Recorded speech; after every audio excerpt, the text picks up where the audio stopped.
প্রিয় ঢাকাবাসী সকলকে এক নদীর শুভেচ্ছা। জুলাই অভ্যুত্থানের পরে 1 বছর চলে গিয়েছে। এর মাঝখানে আমি আজকে 5 মাস হয়েছে সিটি কর্পোরেশনের দায়িত্বে এসেছি। এসে আমি যে প্রবলেমটি সবচেয়ে বেশি ফেস করেছি সেটি হচ্ছে বর্জ্য ব্যবস্থাপনা। প্রতিটি বাসা থেকে আগে একটি পলিটিক্যাল অর্থনীতির মাধ্যমে এক ধরনের ময়লা বর্জ্য কালেকশন করা হতো এবং আপনারা জানেন যে তারা সকলে আওয়ামী সুবিধাভোগী এবং আওয়ামী রাজনীতির সাথে জড়িত ছিলেন।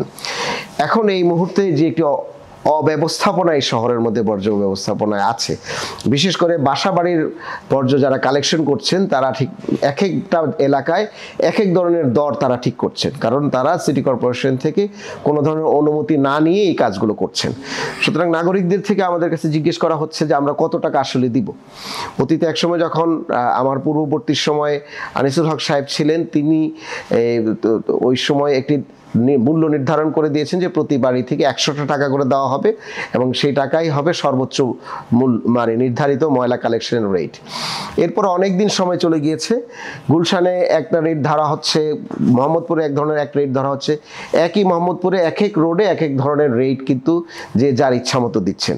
তো সিটি কর্পোরেশন থেকে আমরা এটা সিদ্ধান্ত নিয়েছি, আজকে বোর্ড মিটিং হয়েছে, সেখানেও এই সর্বসম্মতিক্রমে সিদ্ধান্ত হয়েছে যে আমরা নির্দিষ্ট প্রত্যেকটি এলাকা ভিত্তিক আমরা রেট ঠিক করে দিব, যার অতিরিক্ত একটি পয়সাও আপনারা দিবেন না, এবং যারা ময়লা কালেক্ট করছেন তাদেরকেও আমরা সংশ্লিষ্ট একটি রেজিমেন্টেড ফোর্সের মাধ্যমে আমরা এটাকে মনিটর করব এবং তাদেরকে অনুমতির ব্যবস্থা করা হবে। সিটি কর্পোরেশন এই অনুমতিটি দিবেন না সরাসরি, তারা একজন ভেন্ডার নিয়োগ করবেন অথবা একটা এজেন্সিকে নিয়োগ করবেন যারা এইটাকে মনিটর করবেন এবং এই ভেন্ডার নিয়োগ করবেন। তো সেক্ষেত্রে আমাদের নির্ধারিত যেই মূল্য তালিকা থাকবে সেই তালিকাতেই আপনারা এই ময়লা কালেকশনের জন্য দিতে থাকবেন। তো প্রাথমিকভাবে আমরা সিদ্ধান্ত নিয়েছি গুলশান, বনানী, বাড়িধারা এবং আরও যে অ্যাফ্লুয়েন্ট এলাকাগুলো আছে যেখানে বাড়ি ভাড়া অনেক হাই এবং অন্যান্য খরচ অনেক বেশি এবং ভবিষ্যতে এখানে সেগ্রিগেটেড ওয়েস্ট ম্যানেজমেন্টের পাইলটিং করা হবে। সুতরাং সেই এলাকাগুলোতে সর্বোচ্চ 200 টাকা করে প্রতি ফ্ল্যাট থেকে কালেকশন করলে তাদেরকে ময়লা যারা কালেকশন করবেন সেখানে 200 টাকা করে আপনারা দিবেন। মোহাম্মদপুর, উত্তরা এবং অন্যান্য যে এলাকাগুলো আছে মডারেট যেখানে বাসা ভাড়া, সেখানকার বাসা থেকে প্রতিটি ফ্ল্যাট থেকে আমরা সর্বোচ্চ 150 টাকা করে নির্ধারণ করার চিন্তা করেছি। এবং এছাড়াও এই মোহাম্মদপুর এবং গুলশান, বনানী ছাড়া অন্য যে এলাকাগুলো আছে সেখানে আমরা সর্বোচ্চ 100 টাকা নির্ধারণ করেছি প্রতিটি বাড়ি থেকে অথবা প্রতিটি ফ্ল্যাট থেকে ময়লা কালেক্টর যারা কালেক্ট করবেন তাদেরকে আপনারা এই পেমেন্টটা দিতে পারবেন।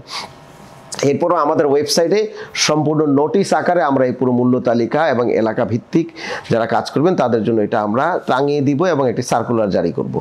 এর বাহিরে কেউ যদি কোনো কাজ করে থাকেন সেটা আমরা আসলে সিটি কর্পোরেশন থেকে শক্ত হাতে আমরা দমন করব এবং কোনো ধরনের অরাজকতা যেন না হয় এবং সিটিজেন যেন একটি নিয়মের মধ্যে এসে তারা আরবান সার্ভিসগুলো পেতে পারেন সেই ব্যবস্থা আমরা করব। আমাদের সাথে সহযোগিতা করুন এবং আমাদের সাথে থাকুন। আপনাদের যে কোনো অবজেকশন থাকলে আমাদের হটলাইনে যোগাযোগ করতে পারবেন। আপনাদেরকে বান্ডেল থাকলে প্রতি সেনমানিতে টাকা বাঁচবে। বিকাশ সেনমানি বান্ডেল কিনে জিতুন প্রতি লেনদেনে।